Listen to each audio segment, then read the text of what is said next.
আউযু বিল্লাহি মিনাশ শাইতানির রাজিম। বিসমিল্লাহির রহমানির রহিম। আজকে একটি গুরুত্বপূর্ণ বিষয় নিয়ে আমি কথা বলবো। আমি health educator pharmacist Jannatun Naim শুভ।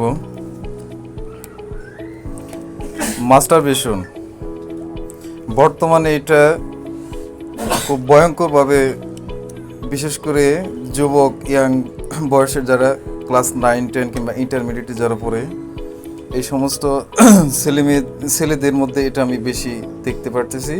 মোটামুটি 7-8টা পেশেন্ট আমার কাছে আসছিল এরকম এক্সেসিভ মাস্টারবেশন করে ওরা।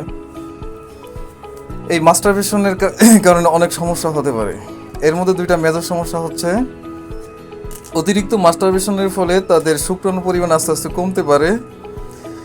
এই কমার কারণে তাদের বিভিন্ন সমস্যা হতে পারে। মেজর যে সমস্যাটা, স্মৃতিশক্তি আস্তে আস্তে কমে যাবে, পড়াশোনা অনীহা দেখা দিবে, তাদের কোনো কিছু ভালো লাগবে না।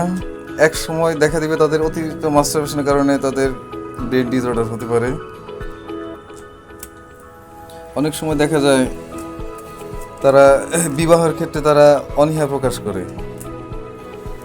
এজন্য যারা এরকম মারাত্মক রোগে আক্রান্ত মাস্টারবেশনে, এটা থেকে ফিরে আসার জন্য আমরা সবাই আল্লাহর কাছে ভালো কিছু চাবো আর কি, ইস্তেগফার করব। ধর্মীয় অনুশাসন অনুযায়ী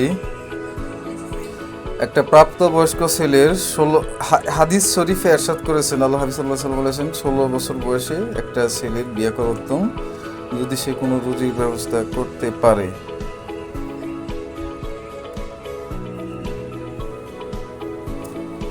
এজন্য আমি প্রত্যেকটা যুবকদের বলবো, তোমরা যারা যারা এই মারাত্মক মাস্টারবেশন রোগে আক্রান্ত আছো, তোমরা তাড়াতাড়ি বিয়ে করে ফেলো। বিয়ে হচ্ছে একমাত্র সলিউশন। রিজিকের মালিক হচ্ছে আল্লাহ। আল্লাহ পাক এটার সিস্টেম করে রাখছে রিজিক, ঠিক আছে? আর যত তাড়াতাড়ি সম্ভব তোমরা এটা থেকে ফিরে আসো। পরবর্তী ভিডিওটিতে আমি এটার ট্রিটমেন্ট এবং মেডিকেশন যা যা লাগে আমি দেবো।